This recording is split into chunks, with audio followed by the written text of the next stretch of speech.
अगर आप घर बनाने की सोच रहे हैं तो एक सवाल जरूर पूछिए, क्या बिना आर्किटेक्ट के घर बनाना सच में पैसे बचाता है? शुरुआत में आपको लग सकता है कि आर्किटेक्ट की फीस बच जाएगी, लेकिन अगर planning, structure, ventilation, plumbing, electrical या स्पेस प्लानिंग में गलती हो गई तो बाद में उसे सुधारने में कहीं ज्यादा पैसा लग सकता है। आज समझते हैं कि घर बनाने से पहले आर्किटेक्ट की जरूरत क्यों पड़ सकती है और किन मामलों में इसकी सबसे ज्यादा जरूरत होती है। नंबर 1, सिर्फ खूबसूरत घर बनाना ही आर्किटेक्चर नहीं है। एक अच्छा घर सिर्फ बाहर से सुंदर दिखाई दे इतना काफी नहीं है। घर में होना चाहिए सही space planning, natural light, ventilation, सही room sizes, circulation, electrical planning, plumbing planning, future requirements का ध्यान। यानी सवाल सिर्फ यह नहीं है कि घर कैसा दिखेगा, सवाल यह भी है घर रहने में कितना प्रैक्टिकल होगा। नंबर 2, शुरुआत की गलती सबसे महंगी हो सकती है। मान लीजिए आपने बिना प्रॉपर प्लानिंग के कंस्ट्रक्शन शुरू कर दिया। कुछ समय बाद पता चला कि किचन छोटा पड़ रहा है, या बेडरूम में फर्नीचर ठीक से नहीं आ रहा, या विंडोज की पोजीशन सही नहीं है, या इलेक्ट्रिकल पॉइंट्स गलत जगह है, या प्लम्बिंग बदलनी पड़ रही है। अब जो काम पहले ड्राइंग स्टेज पर आसानी से बदला जा सकता था, वही कंस्ट्रक्शन के बाद महंगा पड़ सकता है। इसलिए प्लानिंग पर खर्च को सिर्फ खर्च समझना सही नहीं है।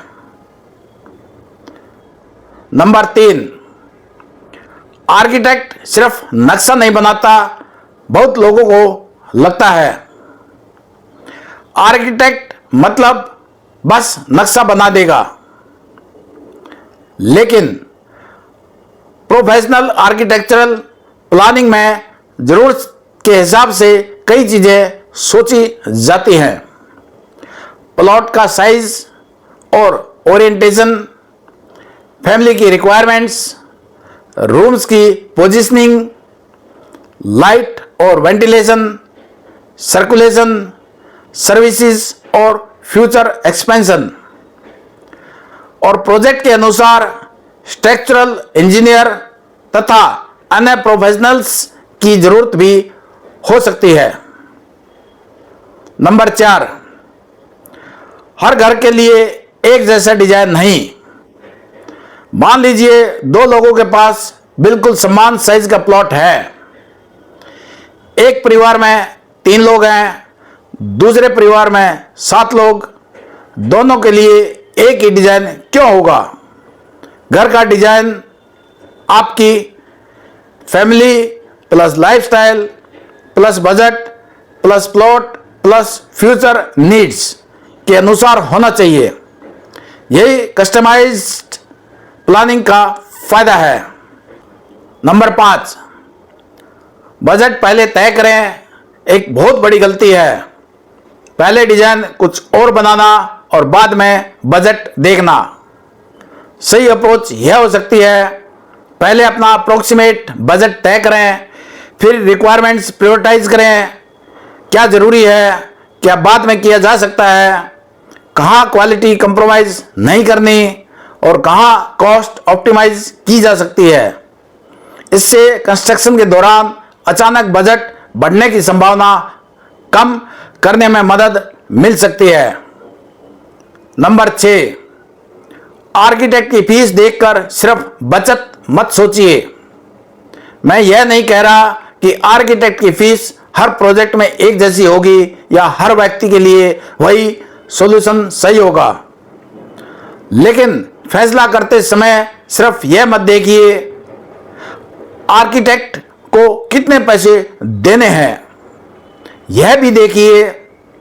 गलत प्लानिंग होने पर मुझे कितना नुकसान हो सकता है, यही असली कंपैरिजन है।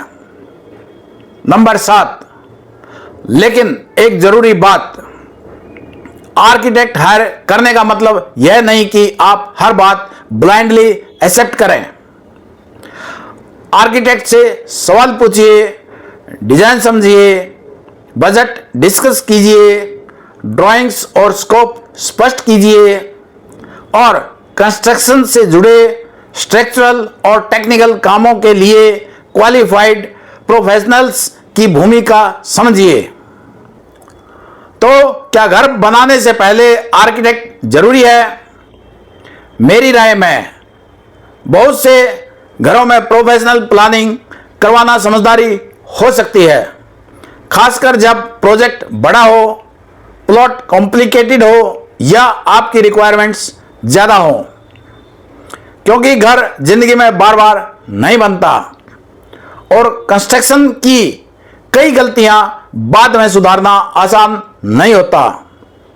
इसलिए सवाल यह नहीं होना चाहिए आर्किटेक्ट पर कितना खर्च होगा, सवाल होना चाहिए सही प्लानिंग से मैं कितना नुकसान बचा सकता हूं। अगर आप घर बनाने,